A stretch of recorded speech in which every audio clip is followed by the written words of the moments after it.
అందరికీ నమస్తే. ఈరోజు మన టాపిక్ రెన్యువల్ టైం. రెన్యువల్ టైంలో no coverage in grace period. మామూలుగా మనం రెన్యువల్ ఏదైతే డేట్ ఉంటుందో ఆ డేట్ లోపల రెన్యువల్ చేసుకోవాలి. లెట్స్ సే ఫర్ ఎగ్జాంపుల్ ఈ మంత్ 10th వరకు మీకు డేట్ ఉంది.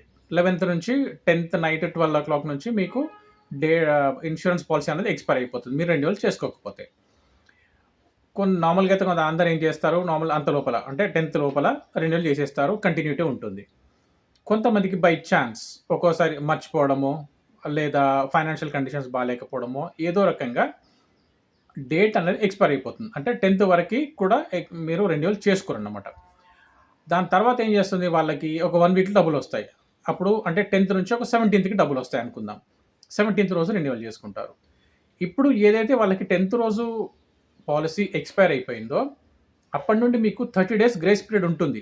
గ్రేస్ పీరియడ్ ఏంటంటే మీకు ఇట్లాగే సేమ్ కండిషన్స్ అనుకూలంగా లేకపోవడము, ఫైనాన్షియల్ అరేంజ్‌మెంట్ కాకపోయిన వాళ్ళకి ఏంటంటే ఒక 30 డేస్ టైం ఉంటుంది. ఆ టైం లోపల మీరు మళ్ళీ రెన్యువల్ చేసుకొని బెనిఫిట్స్ అన్నీ కంటిన్యూగా ఉంటాయి.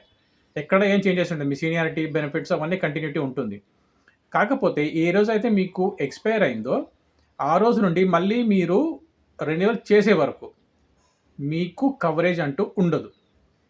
అంటే బై ఛాన్స్ మీకు ఏమైనా కాంప్లికేషన్స్ వస్తే డేట్ ఎక్స్పైరీ తర్వాత నుండి మీరు మళ్ళీ కట్టే లోపు ఏమైనా ప్రాబ్లమ్స్ ఏమైనా వస్తే మీకు కవరేజ్ అంటూ ఉండదు. ఎందుకంటే మీకు పాలసీ ఎక్స్పైర్ అయిపోయింది. ఎక్స్పైర్ అయిపోయాక మీరు కంటిన్యూ చేయలేదు. ఒక 1 వీక్ టైం తీసుకున్నారు. ఆ 1 వీక్ గ్యాప్ ఏదైతే ఉంటుందో అందులో కవరేజ్ ఉండదు. ఒకవేళ మీకు ఏమైనా ప్రాబ్లమ్ వస్తే కవరేజ్ అంటూ ఉండదు. మళ్ళీ ఎప్పుడు కవరేజ్ ఉంటుంది, మీరు రెన్యువల్ చేసుకున్నాక మళ్ళీ డబ్బులు కట్టాకే మళ్ళీ కవరేజ్ అంటూ స్టార్ట్ అవుతుంది. ఇక్కడ మళ్ళీ చిన్న లాజిక్ ఉంటుంది. అదేంటంటే లెట్స్ సే ఫర్ ఎగ్జాంపుల్ మీకు 10th రోజు ఎక్స్పైర్ అయిపోయింది, పాలసీ ఎక్స్పైర్ అయిపోయింది, మీరు రెన్యువల్ చేసుకోలేదు. ఒక 17th రోజు మీరు చేసుకున్నారు, అంటే ఒక 1 వీక్ గ్యాప్ ఇచ్చి చేసుకున్నారు. చేసుకున్నాక ఇమ్మీడియట్గా మీరు ఏమైనా క్లెయిమ్ చేస్తే మీకు రావడం కష్టం. ఎందుకంటే కంపెనీ ఏం ఆలోచిస్తుందంటే మీరు ఇన్ని రోజులు రెన్యువల్ చేయలేదు, మీకు 10th రోజు అయిపోయింది, కానీ మీరు ఈ 5-6 డేస్ నుంచి మీరు రెన్యువల్ చేయలేదు, కానీ 17th రోజు మీరు రెన్యువల్ చేసేసి ఇమీడియట్గా మీరు క్లెయిమ్ చేశారు. కంపెనీ ఏం ఆలోచిస్తుందంటే మీకు ఏదో అవసరం ఉండి మళ్ళీ మీరు ఇన్సూరెన్స్ అవసరం ఉందని చెప్పేసి మీరు రెన్యువల్ చేశారు, లేకపోతే మీరు రెన్యువల్ చెయ్యరు అని చెప్పేసి ఒక ఐడియా వస్తుందన్నమాట. అందుకోసం ఏంటంటే ఒకవేళ మీరు అట్లా ప్రాబ్లం వచ్చేసి మీరు ఎక్స్పైర్ అయిపోయినాక రెన్యువల్ చేయకపోతే ఇమ్మీడియట్గా ట్రై చేయండి.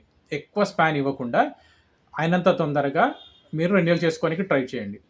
అట్లా మీరు గ్రేస్ పీరియడ్లో ఒకవేళ చేస్తే మాత్రము నెక్స్ట్ ఇమ్మీడియట్గా క్లెయిమ్ మాత్రం పెట్టకండి. ఎందుకంటే రాదు. ఇంతకుముందే చెప్పిన రీజన్ బట్టి ఒక 2-3 డేస్ తర్వాత మీకు ఏమైనా క్లెయిమ్స్ వస్తే 1 వీక్ తర్వాత క్లెయిమ్స్ వస్తే యాక్సెప్ట్ అవుతుంది. కానీ 17th రోజు 10th అయిపోయింది, 17th రోజు మీరు డబ్బులు కట్టారు, 17th ఈవినింగో లేదా 18th మార్నింగో మీరు క్లెయిమ్ పెట్టారు. అట్లాంటప్పుడు క్లెయిమ్ రావడం కష్టం. కానీ కంపెనీకి ఎక్స్ప్లెనేషన్ ఇవ్వాల్సి వస్తుంది. మీరు ఎందుకు డిలే చేశారు, ఎంత చేసినా సరే ఒక అనుమానం అంటూ కంపెనీకి ఉంటుంది. యాక్సిడెంట్ కేసెస్లో ఓకే వస్తుంది, ఎందుకంటే యాక్సిడెంట్స్ అనేది మనకి తెలియకుండా జరిగేది. కానీ అది కాకుండా ఇంకా వేరే ఏదైనా సరే రెన్యువల్ టైం మీరు టైంకి చేయండి, లేకపోతే డిలే అయితే కూడా అయినంత తొందరగా చేయండి. ఇది ఇవాటి మెసేజ్.